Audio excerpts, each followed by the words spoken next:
Assistance 呢一個兩房單位436尺，會以輕裝修打造一個現代日式嘅風格。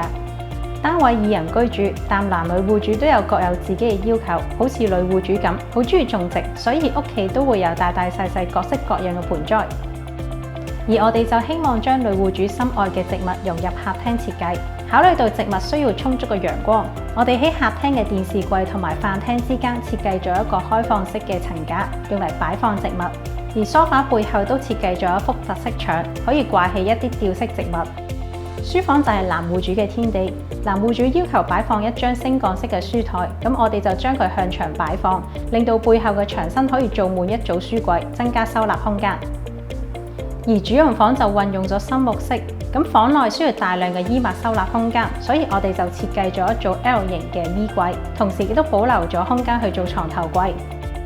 喺床頭背後嘅牆身，我哋就安裝咗一盞壁燈，去襯托翻藝術漆特色牆嘅紋路。